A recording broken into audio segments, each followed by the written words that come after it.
नर्मदे हर जुनून में आप सबका बहुत बहुत स्वागत है। आज जो व्यक्तित्व हमारे साथ हैं, उनके बारे में अगर मैं कुछ कहूँ तो मेरे पास शब्द श्रृंखला ही खत्म हो जाती है।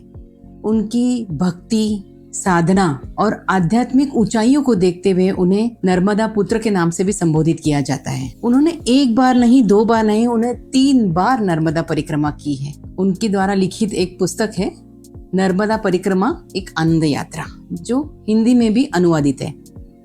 और ऐसे महान सद्गुरु का नाम है श्री उदयन जी आचार्य। उदयन जी आचार्य एक ऐसे कमल हैं जो त्रिवेणी संगम पर स्थित भक्ति के तालाब में खिला है। उनकी जन्म देने वाली माता जी पूजनीय माँ सदगुरु माई परम पूजनीय कलावती आई और नर्मदा माई के इस त्रिवेणी संगम के कमल के फूल के भक्ति रस का आनंद चखने के लिए आज हमें जो सौभाग्य मिला है वो सिर्फ मैया का ही आशीर्वाद है। तो हम ज्यादा समय बर्बाद नहीं करते हुए सीधे उनसे उनके अनुभव और साधना के बारे में जानकारी लेंगे। नर्मदे हर। हमें बचपन से आपको बताएंगे कि आपका बालपन कैसा गया, बचपन कैसा गया। हाँ, सबसे पहले तो मैं ये बताना चाहूँगा कि मैं सिद्ध पुरुष नहीं हूँ। मैं साधक हूँ। नर्मदा जी की सेवा करता हूँ, हमारे गुरु माता जी की सेवा करता हूँ, इतना ही मेरा परिचय है। सिद्ध पुरुष तो वो होते हैं कि जिन्होंने अमृत सिद्धि प्राप्त कर ली है, मतलब जिन्होंने आत्मज्ञान प्राप्त किया है, वो सिद्ध पुरुष होते हैं। और मैं आत्मज्ञान के रास्ते पे अभी मैंने चलना शुरू किया है, तो सिद्ध पुरुष तो नहीं हूँ, लेकिन सिद्ध पुरुषों की उपासना मैं ज़रूर करता हूँ। जैसे हमारी गुरु माई कलावती देवी है, उसके बाद गजानन महाराज हैं। इन सारे सिद्ध पुरुषों को मैं पूजता हूँ और उनके बताए हुए मार्ग पे चलता हूँ। जैसे आपने मुझे पूछा कि बचपन, एक चीज़ ऐसी है कि साधक ने खुद के बारे में बहुत कम बात करनी चाहिए। ये परमार्थ का पहला नियम है। जो भी बखान करना है, जो भी वर्णन करना है, वो भगवान का या सिद्ध पुरुषों का करना चाहिए। लेकिन आपने जैसे पूछा है, इसलिए मैं बताता हूँ। मैं एकदम साधारण परिवार से हूँ। मेरा जन्म हुआ था मुंबई में, गिरगांव में। डॉक्टर BN पुरंदरे के हॉस्पिटल में मेरा जन्म हुआ और उसके बाद मेरा बचपन सब गिरगांव में ही गया। उस समय मेरी जो गुरु माता है कलावती देवी, उनके दर्शन मुझे हुए। वो मुंबई में आई थी कलावती देवी, तो नारायणवाड़ी करके जो एक मंदिर है वहाँ पे मेरे गुरु का प्रथम दर्शन मुझे साक्षात हुआ।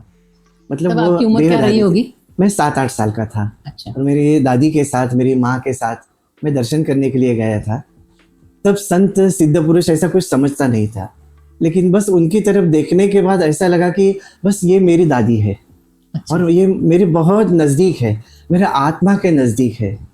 अभी तो मैं शब्द में बता सकता हूँ, लेकिन उस समय इतना ही पता चला था कि सबसे नज़दीक अगर कोई है तो ये दादी है।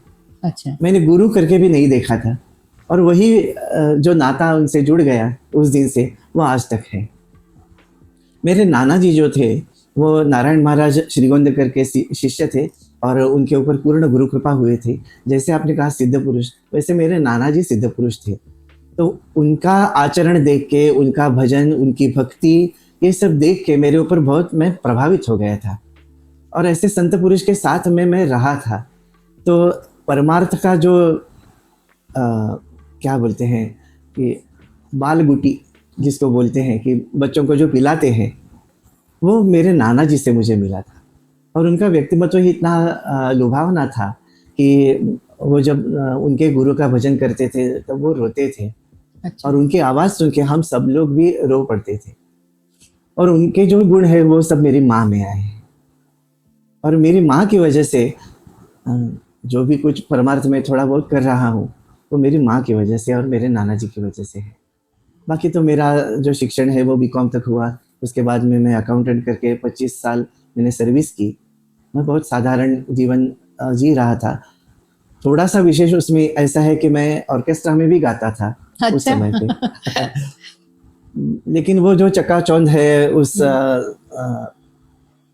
फिल्मी दुनिया की और ऑर्केस्ट्रा की दुनिया की, वो मुझे रास नहीं आई ज़्यादा।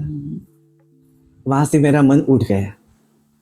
बहुत अच्छा रिस्पांस मिल रहा था और बहुत सारे कार्यक्रम भी मैंने किए, लेकिन मन में लग रहा था कि ये अपना कार्यक्षेत्र है नहीं। तो बाद में जब कलावती देवी जी का चरित्र मैंने पढ़ा, तब मन ने ठान लिया, मतलब आत्मा ही पहचानती है कि अपना गुरु कौन है। तो यही मेरे गुरु है और इनके मार्ग से ही मुझे आगे जाना है, ये तो तय हो गया था। और बाद में मैं थोड़ा बहुत परमार्थ मतलब साधना करने लगा। और हमारे घर पे उपांग ललिता का व्रत 200 साल से चलता आ रहा है। अच्छा। भगवती हमारे घर पे साक्षात प्रकट हो गई थी। धान की बोरी होती है ना, गेहूं की, हाँ जी। तो गेहूं की बोरी में से भगवती हमारे घर पे आई। अच्छा। और उन्होंने दृष्टांत दिया कि मैं आई हूँ और मेरी उपासना करो। ये आपको दृष्टांत हुआ? नहीं, आपकी हमारे माताजी को? जो दादा परदादा, अच्छा। हमारे पुरखों को दृष्टांत हुआ। तो 200 साल से मतलब पीढ़ी दर पीढ़ी वो व्रत, नवरात्रि का व्रत और उपांग ललिता व्रत हमारे घर पे अव्याहत अखंड चल रहा है। अच्छा। तो शायद भगवती की कृपा होगी, इसके लिए गुरु मिल गए और गुरु महाराज के मार्गदर्शन पे अभी मैं चल रहा हूँ। ये इनका बड़प्पन है जो बोल रहे हैं कि मैं सिद्ध पुरुष नहीं हूँ ये, पर आप जानते हैं ये अपने आप को कभी मतलब ये अपने आप को बताते नहीं है, पर हम जानते हैं कि इन्होंने कितनी उपासना की है।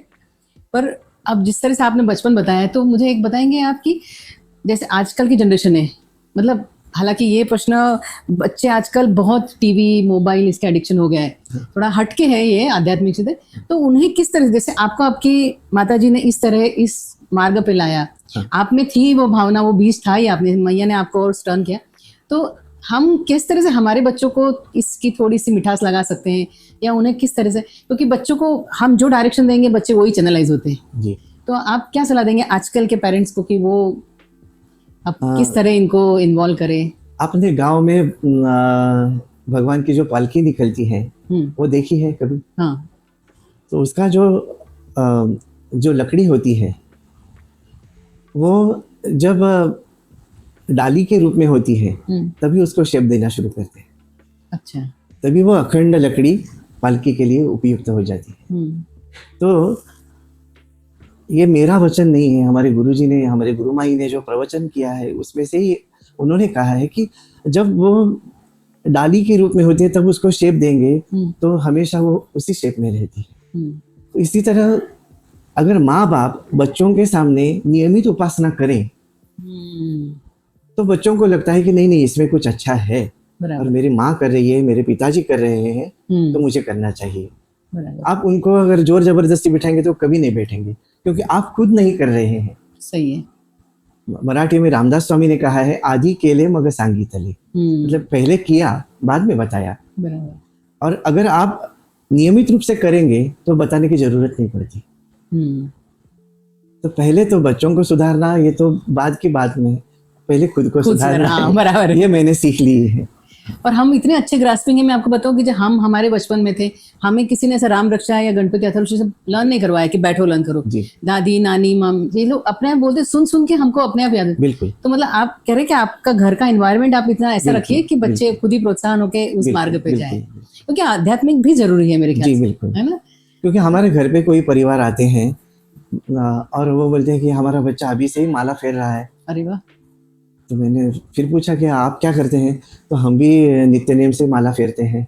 तो वो देख देख के बच्चे को बोलने की जरूरत नहीं पड़ती है, वो अपने आप वो शुरू हो जाए। आपने जैसे माला फेरने का बात की तो उससे मुझे याद आया, आप बताएंगे जनरली सबको पता नहीं है कि माला किस तरह से फेरी जाती है, क्योंकि सब ये उंगली, इसके पीछे का आप शास्त्र बताएंगे कि क्यों? हाँ, इसको गोमुखी मुद्रा बोलते हैं। गाय का मुख होता है और गोमुख अपने यहाँ पे पवित्र माना जाता है, गाय को बहुत पवित्र माना जाता है।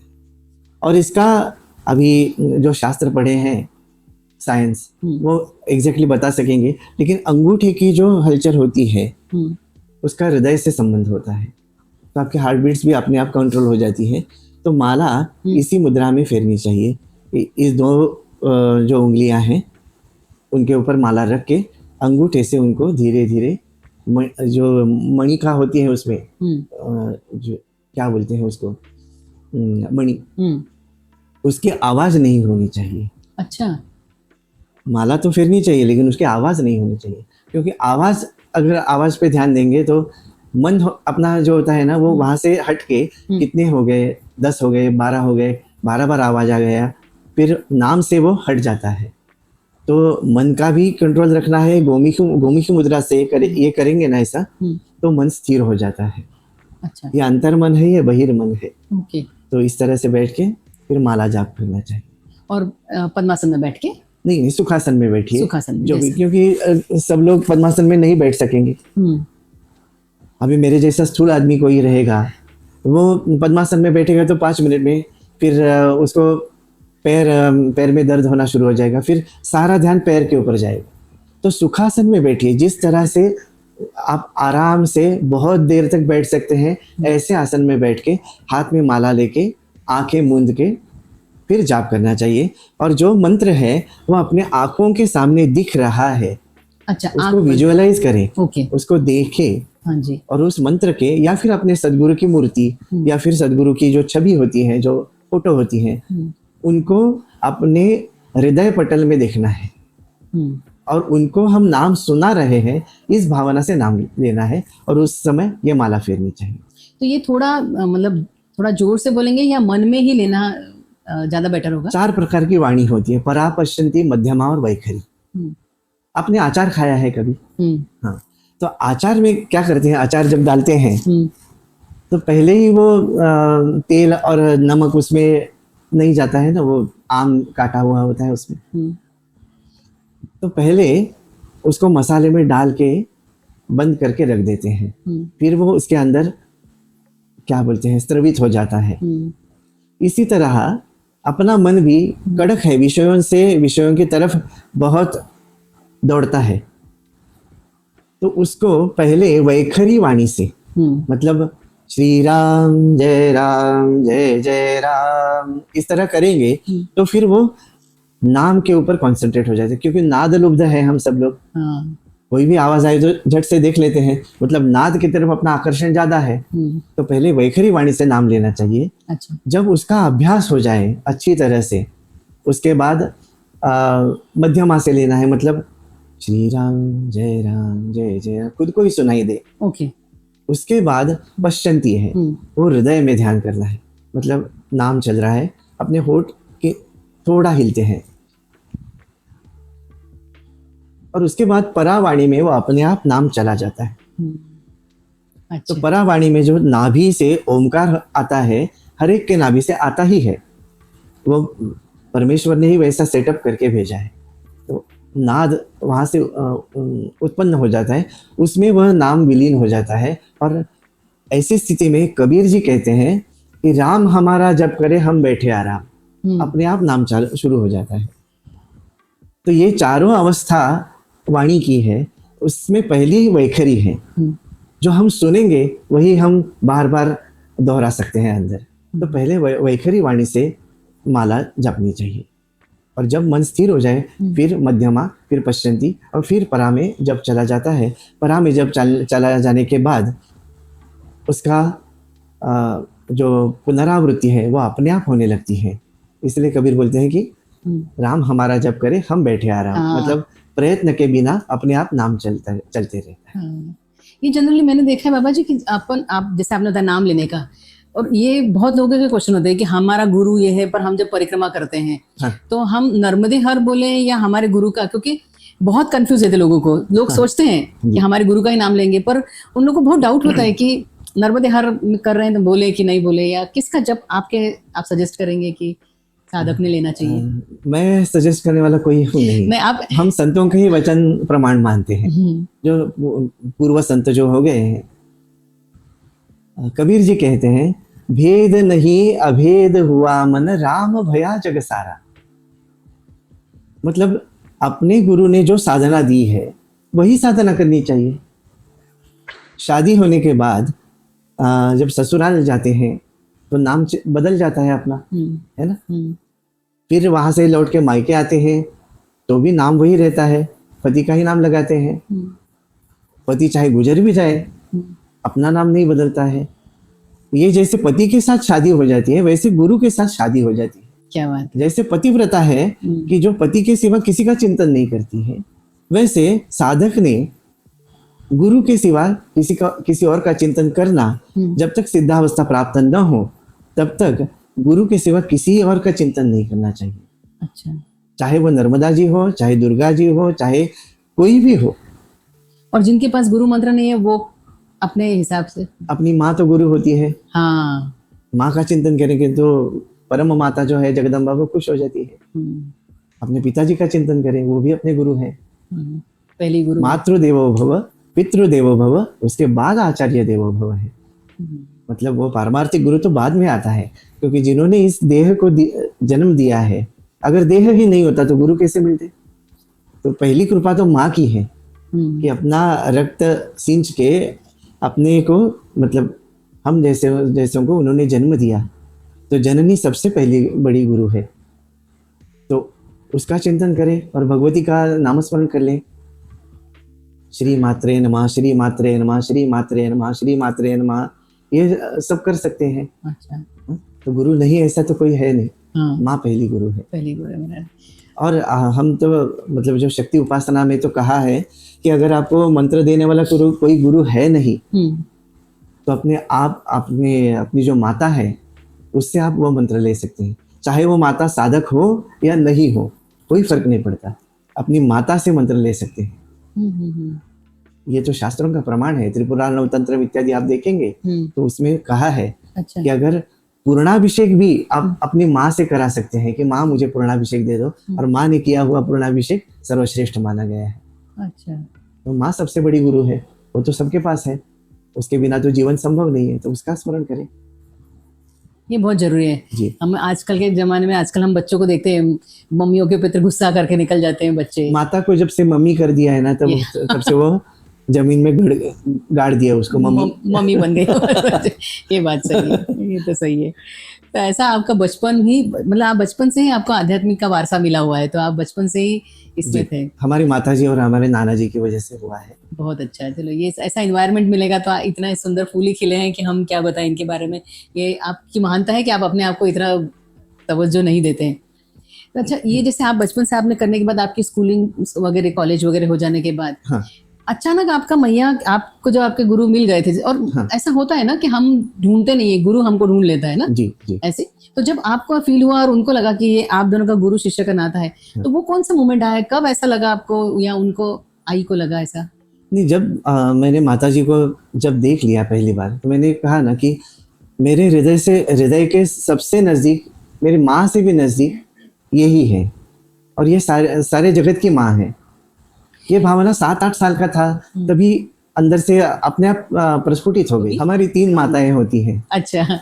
एक तो जननी, जिसने हमने जन्म दिया है हमें, दूसरी हमारी मातृभूमि है, और तीसरी अपनी पारमार्थिक माँ जो सदगुरु माँ है। चाहे वो पुरुष के रूप में क्यों ना हो, उसको माँ ही कहते हैं, क्योंकि वो हमको नया जन्म देती है हमें। क्योंकि हम विषयों में आसक्त होते हैं, उस विषयों से निकाल के परमेश्वर के साथ ऐक्य कैसे होना है इसका मार्ग बताती है, तो हमारा पुनर्जन्म ही होता है। इसलिए सदगुरु भी माँ ही होती है। तीन माँ होती है। तो जब आपका ये सब स्कूलिंग कॉलेजिंग हो जाने के बाद अचानक आपका कैसे मन बना? आपने पहली परिक्रमा, आपने 3 परिक्रमा की अभी तक जी, तो आप अचानक नर्मदा मैया की तरफ कैसे रुझान हुआ आपका? आप कैसे मैया की तरफ आए? जी, मैं एकदम आलसी तरह का आदमी हूँ। बाबा जी हमेशा आप अपने आप को बोलते हैं, मैं आपको बता दूं, ये तो फैक्ट है। नहीं, ये सच है। माताजी ने देखा है, हमारी माताजी सामने ही बैठी है। नहीं, वो तो, मैं आपको बता दूं, ये जो बोल रहे हैं उनको मत सुनिएगा, ये बहुत अलग लेवल के हैं। तो हम उनकी वो महानता है कि अपने आप को इतना बड़ा नहीं बताते हैं। नहीं, हमारा जो घर था वो मात्र कुछ 700-800 मीटर पे था स्टेशन से। उतने अंतर के लिए भी मैं रिक्शा करके जाता था, तो चलने की बिल्कुल आदत नहीं थी। रिक्शा मिल रही है तो रिक्शा से ही जाना है। तो शायद मेरे गुरु माई को ही मेरी चिंता थी कि ये ऐसे ही आलसी पना करते रहेगा तो फिर इसका शरीर स्वस्थ नहीं रहेगा, इसको तपस्या नहीं इससे होगी। तो उन्होंने ही प्रेरणा दी कि नर्मदा जी के पास जाइए। कैसे हुआ कि कोई भी आपत्ति जब तक नहीं आती तब तक परमार्थ में रुचि नहीं होती। मैं जब बीकॉम हो गया, फिर उसके बाद जयसिंह डाइकेम करके एक कंपनी थी, वहाँ पे मैं कंप्यूटर ऑपरेटर करके मैं ज्वाइन भी हो गया, कहाँ, मुंबई में? मुंबई में ही, हम्म। तुर्भे में, नवी अच्छा। मुंबई में था। तो वहाँ पे योगेश जी धर्माधिकारी करके हमारे सामने रहते थे। अच्छा।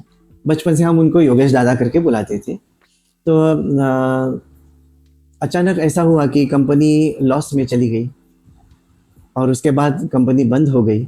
मैं तो फ्रेश था, मतलब जस्ट बीकॉम हो गया था, और वो होने के बाद मुझे तो नई नौकरी मिल गई। लेकिन वो योगेश दादा करके थे, उनका प्रपंच कैसे चलेगा उनको चिंता थी। तो किसी ने उनको बताया कि आप वाहन से नर्मदा परिक्रमा अरेंज करो, उसमें आपको मुनाफा भी होगा और पुण्य का काम भी होगा। तो फिर उन्होंने वो व्यवसाय के तौर पे शुरू कर ये दिया। कौन से साल की बात होगी? कुछ 1994-95 की है। अच्छा। हाँ, 95। तो उस समय वो कंपनी बंद हो गई, उनका जॉब चला गया, मेरा जॉब चला गया, मुझे तो दूसरा जॉब मिल गया। फिर उन्होंने किसी एक सत्पुरुष ने उनको कहा कि आप नर्मदा परिक्रमा शुरू करो डोंबिवली से। तो वो बस से परिक्रमा उन्होंने, वो डोंबिवली से निकालते थे, डोंबिवली में लाके छोड़ते थे। तो उनको काफ़ी अच्छा प्रतिसाद भी मिला लोगों का। तो फिर वो मुझे बोलने लगे कि तुम्हारा भी जॉब चला गया था, जॉब की कोई शाश्वती है नहीं, कभी निकाल दे, कभी कंपनी बंद हो जाए, तो आप मेरे साथ चलो। तब तक मुझे पता नहीं था कि नर्मदा जी क्या है। बस हम पूजा में जब बोलते हैं गंगे चैमुने चैवंदो गोदावरी सरस्वती नर्मदे सिंधु कावेरी जलेस्मिन सन्निधिं कुरु, बस इतने श्लोक तक हमारा नर्मदा जी से संबंध था। पवित्र नदियों में से एक है, इतना ही मैं जानता था। लेकिन जैसे भगवान को प्रदक्षिणा होती है वैसे नर्मदा जी को प्रदक्षिणा होती है, ये मुझे पता नहीं था। तो मैंने उनको बोल दिया वो नर्मदा वगैरह मुझे कुछ पता नहीं। अच्छा। ये मेरा जॉब अच्छा है, मैं यही करूँगा।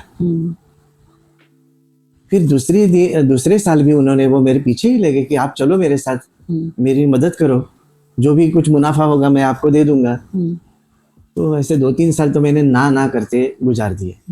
फिर उन्होंने मैंने फिर से चौथे साल पूछा, तो मैंने बोला ये नर्मदा जी क्या है, वो मुझे बताओ पहले। उससे पहले ऐसा होता था ना कि मैया सेवा करा लेती है पहले। तो जो परिक्रमावासी जो कोल्हापुर के, सातारा के आते थे उनके साथ जाने के लिए, तो उनकी एक दिन की ठहरने की व्यवस्था हमारे घर पे हो जाती थी। अच्छा। वो हमारे पड़ोस में ही रहते थे ना योगेश जी, तो उनके घर पे तो सब परिक्रमा का सामान भरा हुआ रहता था, तो किसी को रख नहीं सकते थे। फिर उन्होंने मुझे कहा कि आपके घर पे ठहरने की व्यवस्था करोगे क्या आप एक रात की? तो हमें तो आवभगत करना बहुत आनंद होता है हमें, क्योंकि हमारे गुरुमाई के संस्कार ही है अतिथि सत्कार, अतिथि देवो भव है। तो और इस बात की मैं गवाह हूँ, क्योंकि इन्होंने इतना आवभगत किया है, इस बात की तो मैं गवाह हूँ। तो फिर वो लोग आते थे और मैं उनको पूछता था ये क्या है नर्मदा, आप क्यों जा रहे हैं इतने 15-20 दिन, अच्छा घर पे रहना। तो फिर वो बोलते थे नहीं ऐसा है, उनका प्रभाव बहुत है। फिर योगेश दादा को मैंने कहा कि आप मुझे बताइए कि क्या है नर्मदा जी। तो उन्होंने सुहास लिमये करके एक बहुत अच्छे साधक है नर्मदा जी के, तो उनका पुस्तक नर्मदे हर हर करके वो मुझे पहली बार उन्होंने दे दिया कि ये पढ़ लीजिए। वो पढ़ा तो मुझे लगा कि ये कुछ अलग है। वो मराठी में है पुस्तक? मराठी में है। हिंदी में है उसका अनुवाद? नहीं, हिंदी में तो नहीं है। अच्छा। लेकिन मराठी में उनकी पुस्तक जो है प्रसिद्ध हुई है। तो वो पढ़ने के बाद मुझे लगा कि ये कुछ अलग साधना मार्ग है, बहुत अच्छा है। फिर तो नर्मदा जी ने अपने चपेट में ले ही लिया। फिर सिर्फ नर्मदा ऐसा नाम सुन के, लिखा हुआ देख के भी मैं पुस्तक खरीद लेता था। और आपने देखा है कि अभी पुस्तकों का ढेर लगा है घर पे। इनके घर की इतनी बड़ी लाइब्रेरी है, सब पुस्तकों से भरी हुई है। तो फिर नर्मदा जी का बहुत अभ्यास किया। मार्कंडेय जी ने जो कहा है नर्मदा पुराण, युधिष्ठिर जी को बताया है, उसका बार बार मैंने पारायण किया। उसके बाद गोनी दांडेकर करके एक श्रेष्ठ लेखक हैं, उनकी कुण्या एकाची भ्रमण गाथा करके मराठी में है। उसके बाद जगन्नाथ जी कुंटे, उन्होंने भी बहुत सारी किताबें लिखे हैं इसके ऊपर, नर्मदा जी के ऊपर, वो सारी पढ़ ली। भारती जी ठाकुर करके हैं जिनके नर्मदालय अभी है, तो उनका जो नर्मदा परिक्रमा एक आनंद यात्रा, उसका हिंदी अनुवाद है। अच्छा। तो वो पढ़ा। उसके बाद जो घोंगसा में अभी निवास करते हैं रुद्रनाथ महाराज, तो उनका भी नमामि देवी नर्मदे करके पुस्तक उनकी है, वो भी पढ़ी। और उसके बाद मुझे लगा कि नहीं, जाना ही चाहिए, नर्मदा परिक्रमा तो जाना ही चाहिए। तो फिर मैंने योगेश दादा को बोल दिया कि मैं परिक्रमा जाऊंगा, लेकिन आपके साथ बस में नहीं, पैदल ही जाऊंगा। अच्छा। क्योंकि बस में आप सारे संतों का दर्शन नहीं कर पाते हैं, पैदल में भी नहीं होता है, लेकिन पैदल में ज़्यादा संभावना होती है कि आप संतों के साथ आए और उनके साथ आपकी गांठ भेंट हो, उनसे कुछ मार्गदर्शन हो। ये पैदल परिक्रमा में हो सकता है। ये इतना पढ़ने के बाद मुझे पता चला था। तो मेन तो था, मुख्य उद्देश्य यही था कि नर्मदा जी की परिक्रमा हो, और उसमें मेरा उद्देश्य यही था कि सारे संतों के दर्शन मुझे हो और उनसे मार्गदर्शन हो जाए। तो ये मेरे परिक्रमा का पहला जो मोटिवेशन बोलते हैं कि जो आपको प्रेरित करता है कि परिक्रमा जाओ। और दूसरा मेन एक था कि हमारे गुरु माई जो थी कलावती देवी, वो जब 19 साल की थी तब उन्होंने घर छोड़ दिया था गुरु सेवा के लिए। अच्छा। उनका छोटा बेटा था 3 महीने का, उसका भी त्याग करके वो गुरु सेवा में चली गई थी। और उनके गुरु सिद्धारूढ़ स्वामी हो, जिनकी हुबली में समाधि है, वो कुछ 75 साल के उस समय थे और हमारी माता जी 19 साल की थी। मतलब नाना जी और पोती ऐसा जब जो एक नाता होता है, वैसा उनमें था। तो जब समाधि लेने की मतलब समय आ गया सिद्धारूढ़ स्वामी जी का, तो माता जी के ऊपर पूर्ण कृपा कर दी उन्होंने और उनको कहा कि 12 साल पूरे हिंदुस्तान, पूरे भारतवर्ष में घूम के हरि नाम का प्रचार करो। अच्छा। हमेशा मैं तुम्हारे साथ हूँ, डरना नहीं। इस गुरु वचन को, मतलब गुरु का जो अभय वचन होता है और उनका जो मंत्र होता है ओम नमः शिवाय, वो साथ में लेके हमारी गुरु माई 12 साल तक अकेले, एक पैसा भी नहीं साथ में, ऐसी अवस्था में उस समय वो घूमी थी। और उन्होंने हरिनाम प्रचार प्रसार तमिलनाडु, पूरा दक्षिण भारत, उत्तर भारत, उनके पास कलकत्ता की होम्योपैथी के डॉक्टर की सर्टिफिकेट भी है। अच्छा। मतलब वो बंगाल भी गई थी। तो पूरा भारतवर्ष उन्होंने घूमा था। और वो सब पढ़ने के बाद मुझे ऐसा लगा था कि उनका अपने गुरु के प्रति कितना विश्वास था कि उन्होंने मुझे नाम दिया है और नाम के ऊपर कितना विश्वास उनका था कि मैं हमेशा तुम्हारे साथ हूँ। देह से गुरु साथ में नहीं थे, लेकिन फिर भी गुरु शरीर है ही नहीं, गुरु तो शक्ति है, गुरु एक शक्ति का स्रोत है और वो स्रोत हमारे साथ हमेशा रहता है। इस वचन पे उनका इतना विश्वास था। और इतनी जवान लड़की अगर पूरा भारत घूम सकती है हरिनाम प्रचार प्रसार करने के लिए, तो मैं तो 45 साल का हो गया हूँ। मेरा मेरे गुरु के प्रति कितना विश्वास है, ये खुद की परीक्षा लेने के लिए मैंने परिक्रमा जाने का मन में ठान लिया। ये पहली बार। और वो कितने दिन में आपकी पहली परिक्रमा पूरी हुई? पहली परिक्रमा तो मेरी फेल हो गई। अरे यही देखिए, यही इनकी बहुत खासियत है। ये ऐसे अवडंबर नहीं करते हैं या ऐसा खूब बड़ा बड़ा नहीं दिखाते, जो फैक्ट है वही वो बोलते हैं। क्योंकि परिक्रमा में क्या है कि नर्मदा जी के किनारे पे एक कहावत है, एक निरंजन दो सुखी, 3 में खटपट 4 दुखी। बराबर। तो ये पता नहीं था। तो मैं परिक्रमा जा रहा हूँ करके सबको बोलने लगा। फिर सब लोग रहते हैं, हम भी आएंगे साथ में, हम भी। तो 8 लोग हम निकले थे डोंबिवली से। अच्छा। तो पूरा जतरा जैसा ही, जैसे बोलते हैं ना पूरा जत्था लेके निकले। जत्था लेके निकले। और ये तो बिल्कुल नहीं करना है परिक्रमा में। हाँ। क्योंकि असंग जब हो आप रहेंगे, निस्संग हो जाएंगे, तभी गुरु आपके संग आएंगे। तो आपके अनुसार परिक्रमा अकेले ही होनी चाहिए, वो स्त्री हो या पुरुष हो। जी। और अगर नहीं उतना धैर्य, अभी मुझ में भी उतना धैर्य नहीं है, तो एक कोई और साथ रहेगा तो ठीक है। मतलब 2 लोग। और वो भी ऐसा होना चाहिए कि जो साधना कर रहा है, जिसको उसका गांभीर्य पता है, क्या गंभीरता है नर्मदा परिक्रमा की, ये पता है, उसको ही साथ में लेना है। नहीं तो सिर्फ बड़बड़ होती है। नहीं तो सिर्फ बस यहाँ पे खाना मिला, यहाँ पे पीना मिला, यहाँ पे अच्छा है, यहाँ पे बुरा है, ये परिक्रमा नहीं है। तो पहली परिक्रमा करके आपको कितने साल हो गए अभी? 2014-15 में मैंने पहली परिक्रमा की थी। अच्छा। और दूसरी फिर आपने? दूसरी परिक्रमा मैं सब क्रमवार आपको बताता हूँ। हाँ। पहली परिक्रमा फेल हो गई क्योंकि हमारे साथ 3 दीदियाँ थी हमारी, जो हमारे ही उम्र की हैं और हमारे कॉलेज में हमारी सहाध्यायी थी वो। तो हम जैसे ही मार्कंडेय संन्यास आश्रम के आगे नागर घाट से हमने जैसे चलना शुरू किया, तो उसके बाद 5 किलोमीटर पे मौनी बाबा का आश्रम है। अभी मौनी बाबा ने हाल ही में शरीर पूरा कर दिया, अभी वो नहीं है, शरीर रूप से नहीं है, चैतन्य रूप से तो हमेशा ही है। तो मौनी बाबा के आश्रम में हम गए थे। मौनी बाबा किसी से बात नहीं करते थे क्योंकि मौन में ही ज्यादातर वो रहते थे। तो क्या हुआ कि हमने भोजन पा लिया, सेवाधारी जो थे वहाँ उन्होंने भोजन दे दिया। और किसी का मुफ्त का खाना नहीं लेना, ये गुरु माई की सीख है हमारी कलावती देवी की। तो मैंने सोचा ये तो पैसा तो अपने पास है नहीं, तब तो हम इनके ऋण से कैसे मुक्त हो सकते हैं, तो कुछ सेवा करके। तो सारे बर्तन जो थे, जूठे बर्तन, वो मैंने उठा लिया, मैंने मांजना शुरू कर दिया। तो वो सेवाधारी आए, वो बोले अरे बाबा जी ये तो हम करेंगे, आप आराम से भजन कीजिए। तो मैंने बोला नहीं, हमारे गुरु की आज्ञा है कि कुछ तो सेवा करनी चाहिए। किसी भी आश्रम में जाओ तो बिना सेवा के कुछ खाना नहीं चाहिए। तो मैं सेवा कर रहा था, बर्तन अच्छी तरह से मांज दिए मैंने। वो सेवाधारी बोले कि बाबा जी ने आपको बुलाया है, मौनी बाबा जी ने आपको बुलाया है। फिर हम 8 लोग उनके सामने जाके बैठ गए। फिर बाबा जी ने थोड़ा सत्संग किया। उस समय वो बोले कि क्या चाहिए आपको। मैंने बोला बाबा जी आपका आशीर्वाद चाहिए कि परिक्रमा हमारी सफल हो जाए। तो वो हंसने लगे। मैंने बोला बाबा जी क्या गलती हुई, क्यों हंस रहे हैं आप। वो बोले परिक्रमा तो किसी भी सूरत में पूरी नहीं होगी तुम्हारी। अरे तो पहले 5 किलोमीटर में ही आपने को ऐसा, एक तरह से शाप ही लगा मुझे वो। अच्छा।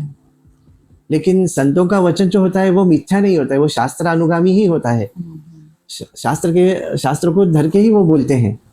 तो मैंने पूछा कि बाबा जी, अकेले में पूछा, सब लोग उनको बोल दिया कि आप जाओ आगे, मैं आता हूँ।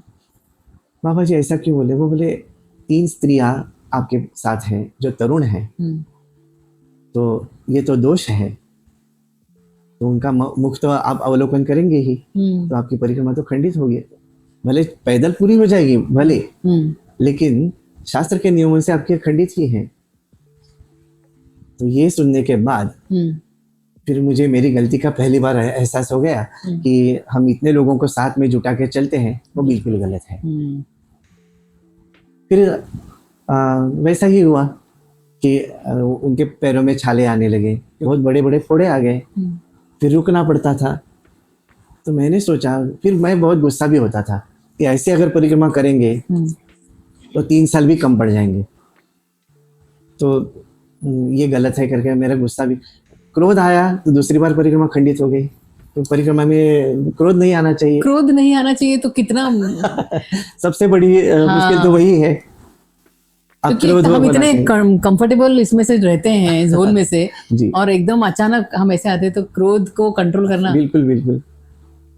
और नर्मदा जी तो ये सब आपके जो दोष है ना वो बाहर निकालती है। हमें घर पे रहते हुए ऐसा लगता है कि चलो ऊपर फैन चल रहा है तो हम अक्रोध हो या अजीत क्रोध हो गए, ऐसा लगता है। लेकिन नर्मदा जी आपकी सारी कमियां, सारी जो गंदगी है अंदर की आपके, वो बाहर निकालती है कि ये है तुम्हारे में, एक्सेप्ट करो इसको। क्योंकि रोग है तभी तो वैद्य के पास जाना है। बराबर। हम खुद को समझेंगे कि मैं बड़ा साधक हूँ, सब जगह पे मेरा स्वागत हो जाए, मेरी, ये नहीं होगा। इस अपेक्षा से जाना ही नहीं है वहां पे।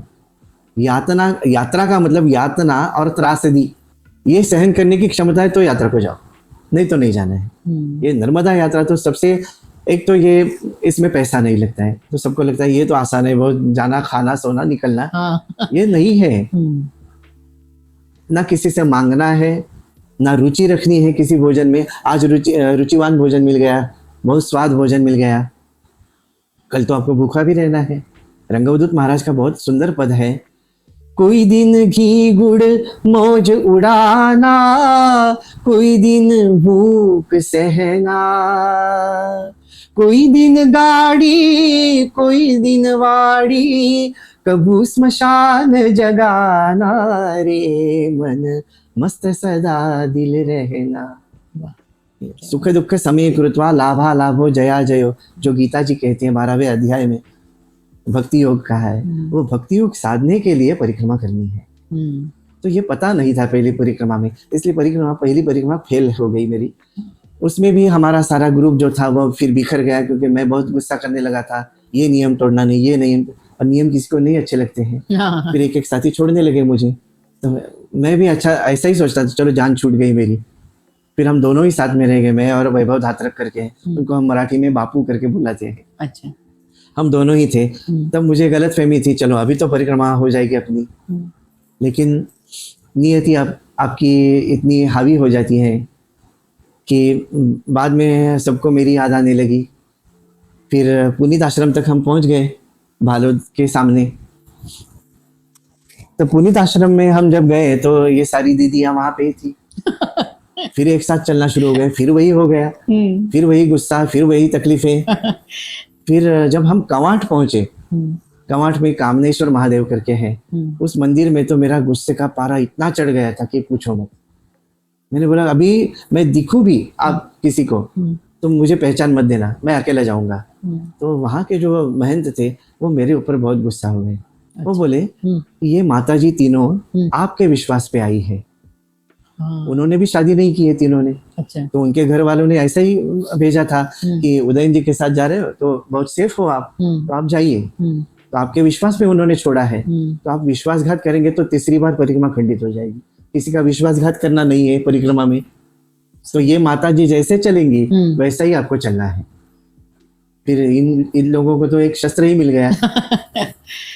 फिर मंडलेश्वर तक कैसे जैसे तैसे हम पहुंच गए। फिर उनके पैर में फिर से छाले आने लगे। फिर वो बोले कि हमें गाड़ी से जाना है। तभी मैं छोड़ नहीं पाता था उनको, मतलब छोड़ सकता ही नहीं था। फिर मुझे गाड़ी में बैठना पड़ा। तो गाड़ी से परिक्रमा पूरी हो गई हमारी, लेकिन अंदर से बहुत रो रहा था मैं। मुझे गाड़ी में नहीं बैठना था, लेकिन ये माता जियों को साथ लेके गया तो फिर उनके हिसाब से मुझे चलना था। तो मतलब ये बंधन कैसे हो जाता है आपको। आप बंधन से छूटने के लिए परिक्रमा में जाते हो और यही बंधन अपने ऊपर डाल लेते हो। तो बंधन में नहीं अटकना है, इसकी सीख मुझे मिल गई। फिर मैं घर पे आ गया परिक्रमा पूरी करके। तो हमारी माता जी हमसे बात करना बंद कर दी। क्यों? वो बोले कि आप गाड़ी में क्यों बैठे। अच्छा। आपको पैदल परिक्रमा के लिए मैंने छोड़ा था, मैंने आपको सारी सहूलियत दे दी थी और आप गाड़ी में क्यों बैठ गए। सॉरी बाबा जी, आपको डिस्टर्ब करती बीच में। जैसे आपने माता जी का नाम लिया, तो जब आप परिक्रमा के लिए निकले थे तो आपकी माता जी ने आपको क्या मतलब गुरु मंत्र दिया था या क्या कहा था? मैं क्यों पूछ रही हूँ क्योंकि मुझे भी मेरी माँ ने स्पेशली कहा था, तो मैं इसलिए जानना चाहती कि माओ का दिल बहुत नरम होता है जी। बच्चे को भेजना, बच्चा भले ही 30 साल का हो, 20 साल का हो, 50 साल का हो जी। माँ ने क्या आपको गुरु मंत्र दिया था? जब बीकॉम में था, 12वीं में था, तब मैंने माता जी को बता दिया था कि मैं शादी नहीं करूँगा, मैं ब्रह्मचारी ही रहूँगा। अच्छा। तो माता जी ने बहुत आनंद से मुझे अनुमति दे दी थी कि ब्रह्मचारी रहना है, कोई बात नहीं, ब्रह्मचारी रहो, लेकिन आपको पूरा खाना पकाना आना चाहिए। किसी के ऊपर आप अगर निर्भर हो गए तो मुझे अच्छा नहीं लगेगा। तो भगवती का जो भोग लगाना है वो आपके हाथों से ही बनना चाहिए। अच्छा। वो महाराष्ट्र में तो पूरण पोड़ी होती है, वो जो कठिन पदार्थ है सबसे कठिन, वो भी उन्होंने मुझे सिखा दिया और वो मेरी तैयारी ऐसे ही करती थी। उसके बाद जब मैं बीकॉम में था तब घर से भाग गया था गुरु प्रेम से, मतलब मुझे गुरु की सेवा ही करनी है। तो जैसे तैसे वो हमारे गुरु माई के जो आश्रम में थे उन्होंने मुझे घर पे वापस भेज दिया। वो भेजने के बाद हमारे माता जी मुझे बोली कि आपको कुछ भी नहीं आया, कुछ कर नहीं पाए, इसलिए आप परमार्थ कर रहे हो, ऐसा कोई बोलेगा तो मुझे अच्छा नहीं लगेगा। अपना पुरुषार्थ सिद्ध करो पहले कि मैं कमा सकता हूँ, मैं अपने माता पिता का अच्छी तरह से ख्याल रख सकता हूँ, ये आप सिद्ध करो, तभी मैं आपको घर छोड़ने की अनुमति दे दूंगी। तो फिर माता जी की आज्ञा थी, तो वैसे मैंने बीकॉम पूरा किया। उसके बाद एक लॉयड सिक्योरिटीज करके शेयर्स की कंपनी थी नरीमन पॉइंट में, वहाँ पे मैंने सर्विस की। उस समय का बहुत अच्छा पेमेंट मुझे होता था, मतलब पैसा अच्छी तरह से कमाने लगा। तो मेरा वैराग्य था वो थोड़ा उसकी जो उसका तेज जो मंद हो गया, थोड़ा धीमा हो गया। उसके बाद 12-13 साल ऐसे ही निकल गए। माता जी बीच बीच में, मतलब मंदिर में मैं सेवा करता था, वो तो शुरू ही थी, लेकिन पैसे का मोह था, वो जा नहीं रहा था मेरे मन में से।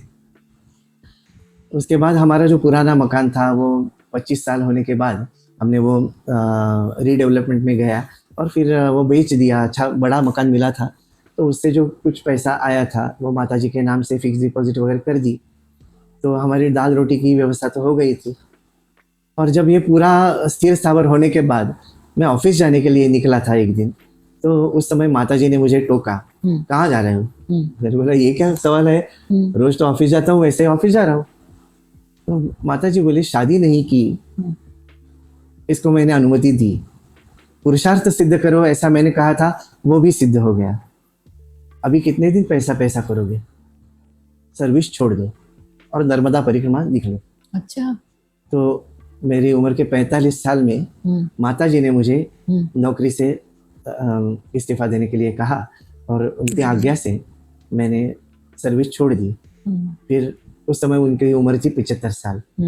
75 साल की माता जी अपने आप मुझे बोल रही थी कि आपको परिक्रमा जाना है। मुझे बहुत गर्व होता है कि ऐसी माँ मुझे मिली है। मेरा जो भी कुछ परमार्थ आपको दिख रहा है ना, वो सब दिखावा है। उसकी नींव जो है वो मेरी माँ है। अगर वो मुझे शक्ति नहीं देती तो उदयनाचार्य कुछ भी नहीं है।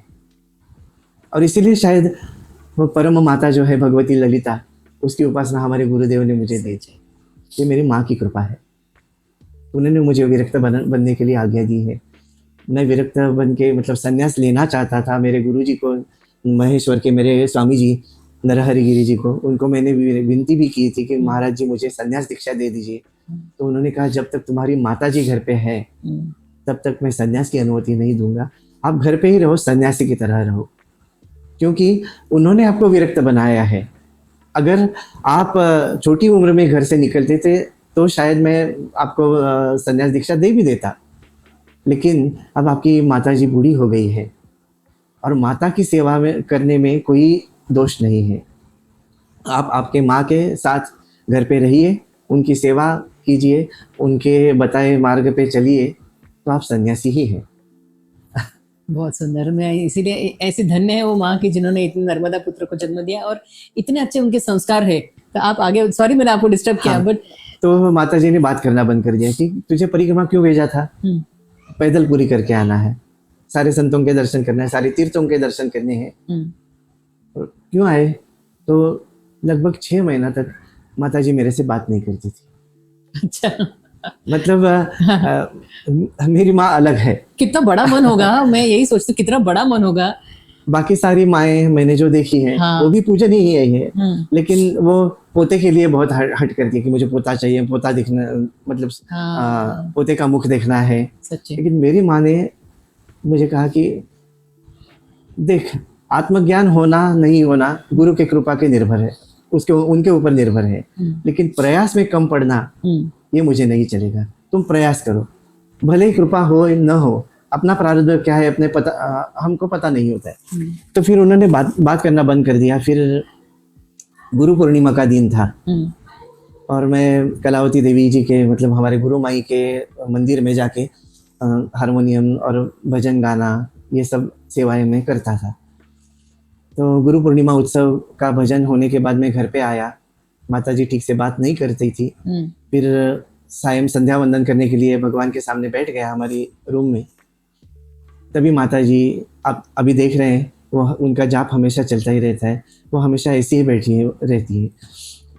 तो उनको कुछ प्रेरणा हो गई, वो आई मेरे पूजा गृह में आ गई और मेरे सर पे हाथ रख के बोला, फिर से जाओगे परिक्रमा में, मैं दूसरी बार तुमको अनुमति देती हूँ। मैं बच्चे की तरह फूट फूट के उनके गोद में बैठ के रोने लगा कि क्या माँ है मेरी। वो मुझे बोल रही है कि दूसरी बार परिक्रमा में जाओ, अभी किसी को साथ में लेके मत जाना। हाँ। तो मैंने सोचा कि पहली बार जब गया परिक्रमा में, उस समय मेरी बड़ी बहन ने उनकी सारी जिम्मेदारी ली थी। वो बेंगलोर में रहती है, तो मेरे बहनोई और बहन दोनों ने बहुत अच्छी तरह, एक ही बहन और एक बड़ी बहन है बस। अच्छा। तो माता जी को वो लेके गए थे। तो फिर दूसरी बार उनको फिर से पूछना मुझे बहुत बुरा लगा। मतलब मैंने मन में ठान ही लिया था कि नहीं पूछूंगा, क्योंकि अपनी बहन है, उसकी भी घर गृहस्थी है, उनके सास ससुर है, उनकी सेवा वो अच्छी तरह से करती है। तो फिर और माता जी का भी बोझ उनके ऊपर डालना और मेरा परमार्थ सिद्ध कर लेना, ये गलत बात है, ऐसा मेरे मन में था। तो फिर माता जी को मैं बोला कि मैं जाना चाहता हूँ माँ, आपकी आज्ञा से जाना चाहता हूँ, लेकिन आपको अकेले छोड़ के मैं कैसे जा सकता हूँ, दीदी को तो मैं फिर से नहीं पूछूंगा। तो माता जी ने दूसरा वाक्य जो उच्चारण किया वो ऐसा था कि जो नर्मदा तुम्हारा ख्याल रखती है, तुम्हारी चिंता करती है, वो क्या मेरा ख्याल नहीं रखेगी? क्या बात, वो मेरी भी तो माँ है। तो फिर मुझे बहुत उत्साह आ गया, मैंने फिर तैयारी शुरू कर दी और माई ने किया भी वैसा ही। हमारी मौसी है, मतलब अभी वो तो शांत हो गई, गए साल ही शांत हो गई, तो उसका फ़ोन आ गया मुझे और मैंने माता जी को थमा दिया कि मौसी जी का फ़ोन आया है। तो माता जी ने उनको बता दिया कि ऐसे ऐसे मैंने उदयन को आज्ञा दी है कि परिक्रमा में चले जाओ। हाँ, तो उनको चिंता है कि मेरे साथ कौन रहेगा। तो वो बहुत साल से वो भी सेवा में लगी हुई थी कलावती देवी जी के। तो वो कभी हमारे लग्न में, मतलब शादी या मौंजी बंधन होता है, कभी हमारे घर पे त्योहारों पे भी नहीं आती थी क्योंकि सेवा में ही लगी रहती थी। पर हम लोगों ने भी ऐसा ही सोचा था कि अभी वो हमारे घर पे कभी नहीं आएगी। कभी उनसे मिलना होता था तो फिर हम उनके घर पे जाके मिलते थे। वो बोले मैं आ जाऊंगी, और वो 4 महीना माता जी के साथ रहने के लिए आ गए, जो इतने साल तक नहीं आई थी। और नर्मदा माई ने ऐसी कृपा की कि वो आके फिर माता जी के साथ जब जो क्या बोलते हैं सेवा, ये कौन से साल की बात है? ये 15-16। अच्छा। और उसमें भी एक तकलीफ आई थी, मतलब तकलीफें तो बहुत आती हैं और मैया वो दूर भी करती हैं। हमारे माता जी के घुटनों में बहुत दर्द होने लगा था, 76 साल की उम्र हो गई थी। तो मैंने सोचा अभी बुढ़ापे की वजह से ऐसा होता ही है। तो मैंने माँ को बोला कि ना, आप नीचे जा सकती हैं, सब्जी खरीदनी है, दूध लाना है, कैसे लाएंगी, कैसे मैनेज करेंगे, आप दोनों बुढ़िया ही है। मतलब क्या बोलते हैं, उनकी उम्र ज़्यादा थी, मौसी भी 2 साल छोटी थी, मतलब उनकी उम्र भी कुछ 74 साल की थी। तो फिर मैं नहीं जाऊंगा, ऐसा मैंने मन में सोच लिया था। उसी समय उमरी के एक बाबा है, नर्मदा जी के किनारे एक काजोल माता का मंदिर है उमरी करके, जो कवाट के बाद हम आगे निकलते हैं तो छकतला मार्ग से भी जाते हैं और दूसरा बखतगढ़ मार्ग से भी जाते हैं। तो बखतगढ़ मार्ग से, बखतगढ़ के आगे उमरी करके एक गांव लगता है, तो वहाँ पे विरजानंद गिरी जी करके एक स्वामी जी थे। तो उनका फोन आ गया है, क्यों उदय जी कहाँ पे हो? मैंने कहा मैं तो घर पे हूँ डोंबिवली में। तो बोले मैं भी डोंबिवली आया हूँ। उनको डोंबिवली वो उच्चारण वो डोंबिवली करते थे। मैं भी डोंबिवली आया हूँ, आपके घर पे आना चाहता हूँ। अच्छा। मुझे बहुत अच्छा लगा, मैं उनको जाके लेके आया घर पे। फिर माता जी चाय देने के लिए जब अंदर जा रही थी किचन में, तो लंगड़ाती हुई जा रही थी।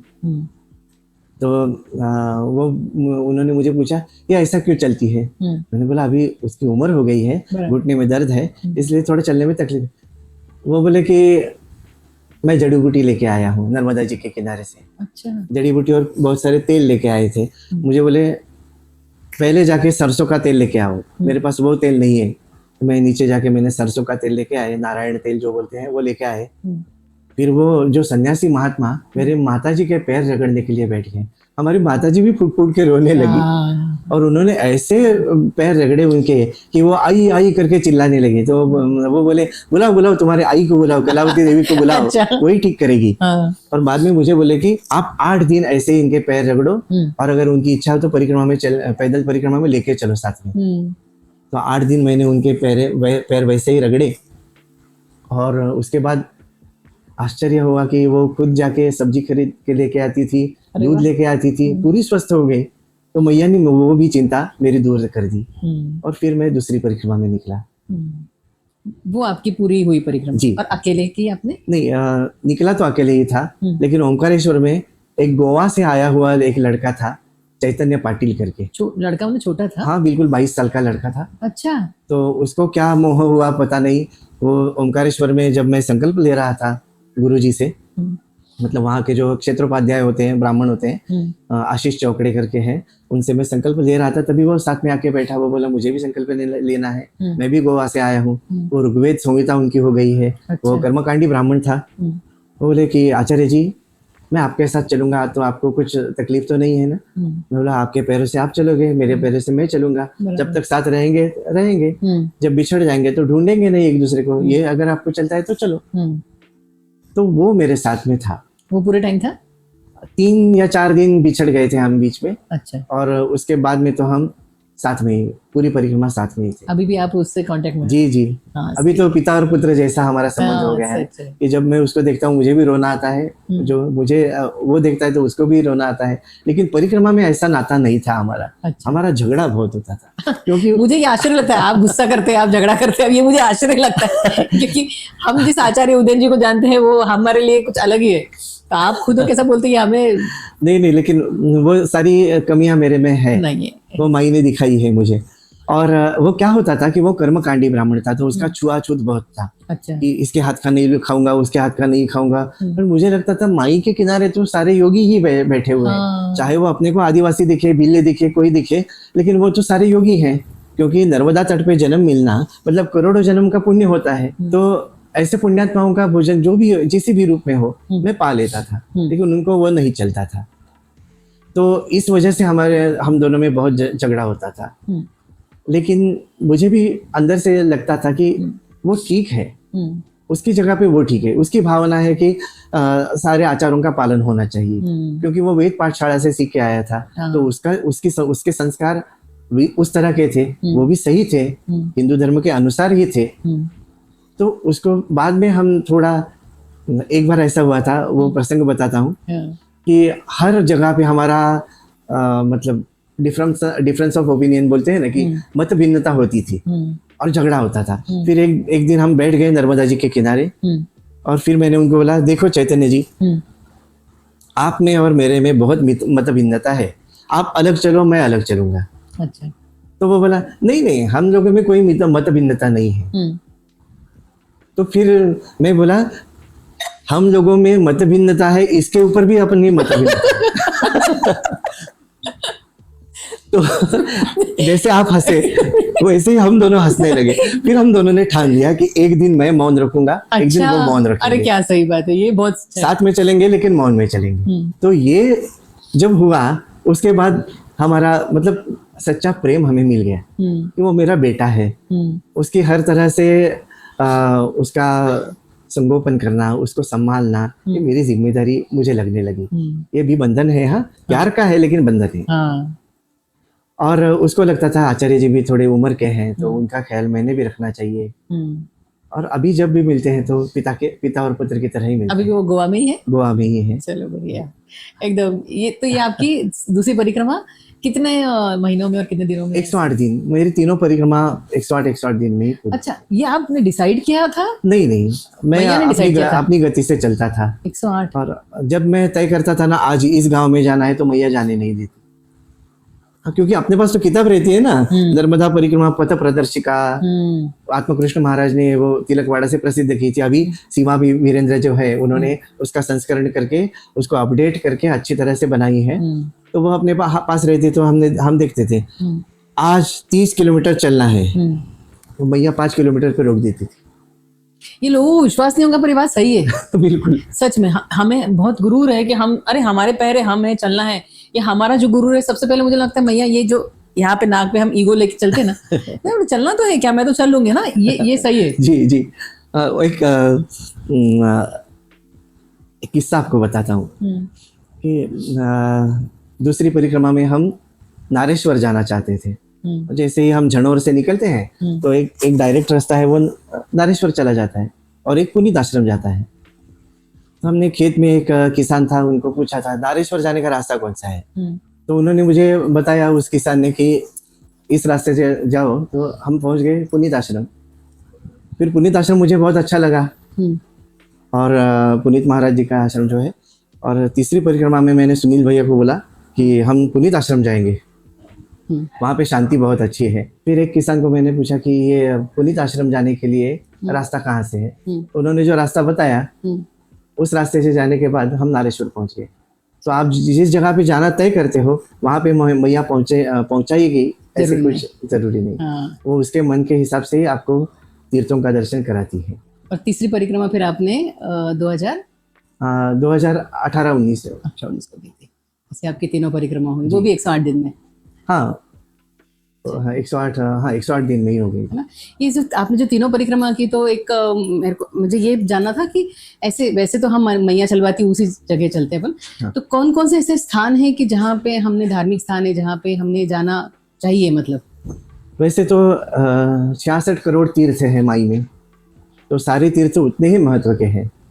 लेकिन एक परिक्रमा में या एक आयुष काल में हम उतने सारे तो देख नहीं पाएंगे।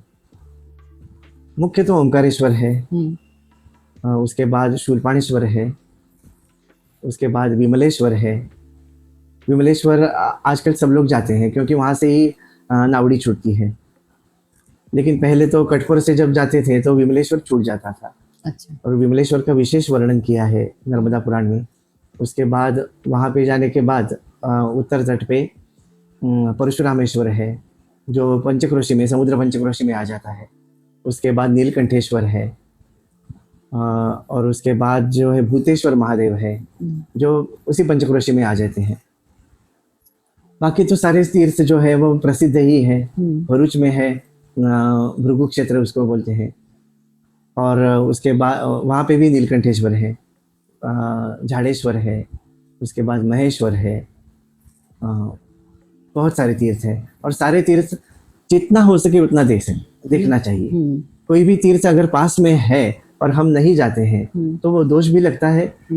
और अगर उस तीर्थ में आप नहीं जा सकते हैं तो उस मंदिर की तरफ नमस्कार करके आगे बढ़ना है कि आप है वहाँ पे, भगवान महादेव साक्षात विराजमान है, लेकिन समय की मर्यादा हमें है, हम प्रपंच में फंसे हुए जीव हैं, तो आप हमें क्षमा कीजिए, ऐसी भावना से प्रणाम करके उनका स्मरण करके तो आगे जाना चाहिए।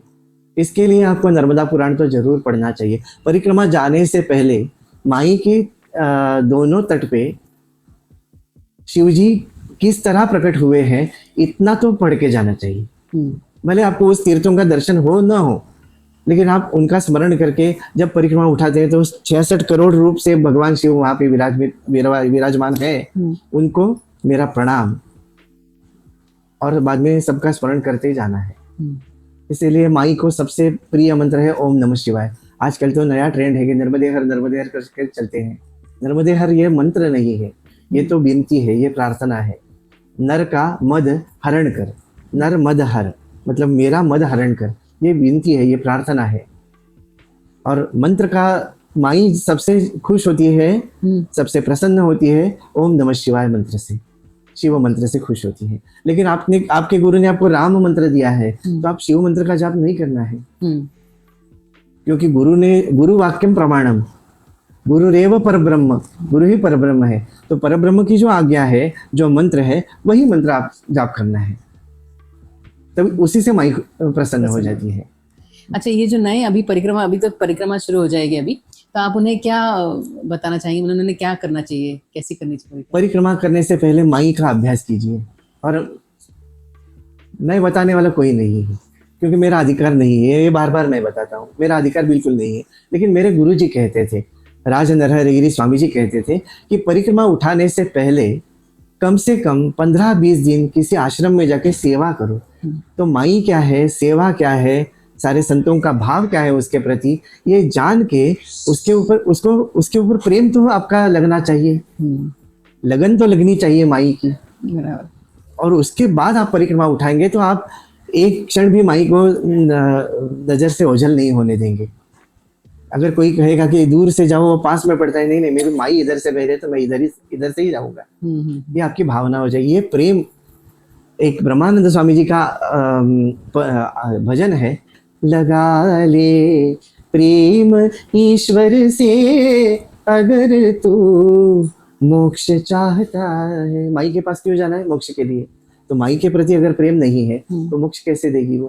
तो प्रेम लगने के लिए क्या होना चाहिए? सहवास होना चाहिए। तो पहले सहवास करो, किसी आश्रम में रह के किसी संत की सेवा करो, माई की सेवा करो, और उसके बाद ही परिक्रमा उठाओ। और जो आपने पूरा इतना बताया, इनका सबका सार का मैं आपको बताऊं, इन्होंने खुद ने एक किताब लिखी जिनका वो कभी भी बखान नहीं करते हैं, तो उनकी ये पुस्तक को आप जरूर पढ़िएगा। ये अभी ये सब जगह अवेलेबल है, उधर एमपी में और वगैरह कहीं? जी, मेरी जो पुस्तक है नर्मदा परिक्रमा एक आनंद यात्रा, ये मराठी में और हिंदी में सीमा वीरेंद्र जी ने उनका अनुवाद भी किया है। चलिए, तो हम आप भी इनकी पुस्तक, क्योंकि इनमें उन तीनों परिक्रमा का सार आपने लिखा है उसमें। जी नहीं, दूसरी परिक्रमा के बाद मैंने वो पुस्तक लिखी है। तीसरी परिक्रमा में जो अनुभव आए हैं वो तो अभी तक माई ने लिखवाए नहीं है, और जब तक माई की आज्ञा नहीं होती तब लिखूंगा भी नहीं। चलिए जी, नर्मदे हर, आपने इतना हमें दिया, समय दिया, इसके लिए हमने बहुत शुक्रगुजार आपके। जुनून की तरफ से आपको बहुत बहुत धन्यवाद। नर्मदे हर, नर्मदे हर, नर्मदे हर, नर्मदे हर। समय की मर्यादा के कारण आज यहीं पे अल्प विराम लगाना चाहूंगी और आशा करती हूँ आचार्य जी हमें फिर कभी और उनके ज्ञान के सागर में डूबने का मौका देंगे। इसी के साथ मैं उनसे गुजारिश करूंगी कि उन्हीं के मुख से हमें नर्मदा अष्टक सुनाए। तो चलिए उन्हीं की वाणी से सुनते हैं नर्मदा अष्टक। श्री सद्गुरुनाथ महाराज की जय। सबिंदु सिंधु सुस्खलत्तरंग भंग रंजितम द्विषत्सु पाप जात जात कारिवारि संयुतम कृतांत दूत काल भूत भीति हारि वर्मदे त्वदीय पाद पंकजं नमामि देवी नर्मदे त्वदीय पाद पंकजं नमामि मात नर्मदे त्वदम्बुलीन दीनमीन दिव्य संप्रदायकं कलौमलौघ भारहारि सर्वतीर्थनायकं सुमत्स्य कच्छ नक्र चक्र चक्रवाक शर्मदे त्वदीय पाद पंकजं नमामि देवी नर्मदे त्वदीय पाद पंकजं नमामि मात नर्मदे महागभीर नीरपूर पापधूत भूतलं ध्वनत्समस्तपातकारि दारितापदाचलं जगल्लये महाभये मृकण्ड सूनु हर्म्यदे त्वदीय पाद पंकजं नमामि देवी नर्मदे त्वदीय पाद पंकजं नमामि मात नर्मदे गतं तदैव मे भयं त्वदम्बुवीक्षितं यदा मृकण्डसूनु शौनकासुरारिसेवि सर्वदा पुनर्भवाब्धिजन्मजं भवाब्धि दुःखवर्मदे त्वदीय पाद पंकजं नमामि देवी नर्मदे त्वदीय पाद पंकजं नमामि मात नर्मदे अलक्ष लक्ष किन्नरामरासुरादि पूजितं सुलक्ष नीर तीर धीर पक्षी लक्ष कूजितं वसिष्ठ शिष्ट पिप्पलाद कर्दमादि शर्मदे त्वदीय पाद पंकजं नमामि देवी नर्मदे त्वदीय पाद पंकजं नमामि मात नर्मदे सनत्कुमार नाचिकेत कश्यपात्रि षट्पदैर्धृतं स्वकीयमानसेषु नारदादि षट्पदैः रवीन्दुरन्ति देव देवराज कर्म शर्मदे त्वदीय पाद पंकजं नमामि देवी नर्मदे त्वदीय पाद पंकजं नमामि मात नर्मदे अलक्ष लक्ष लक्ष पाप लक्ष सार सायुधं ततस्तु जीव जन्तु तन्तु भुक्ति मुक्तिदायकं विरञ्चि विष्णु शंकर स्वकीय धाम वर्मदे त्वदीय पाद पंकजं नमामि देवी नर्मदे त्वदीय पाद पंकजं नमामि मात नर्मदे अहोमृतं स्वनं श्रुतं महेश केश जातटे किरातसूत वाडवेषु पंडिते शठे नटे दुरंत पाप तापहारी सर्व जंतु शर्मदे त्वदीय पाद पंकजं नमामि देवी नर्मदे त्वदीय पाद पंकजं नमामि मात नर्मदे इदं तु नर्मदाष्टकं त्रिकालमेव ये सदा पठन्ति ते निरन्तरं न यान्ति दुर्गतिं कदा सुलभ्य देह दुर्लभं महेश धाम गौरवं पुनर्भवा नरा न वै विलोकयन्ति रौरवं त्वदीय पाद पंकजं नमामि देवी नर्मदे त्वदीय पाद पंकजं नमामि मात नर्मदे त्वदीय पाद पंकजं नमामि अम्बे नर्मदे मात श्री नर्मदे हर नर्मदे हर नर्मदे हर। वीडियो अगर पसंद आया होगा तो लाइक कीजिए, शेयर कीजिए और चैनल को सब्सक्राइब करना ना भूलिए। नर्मदे हर हर हर नर्मदे।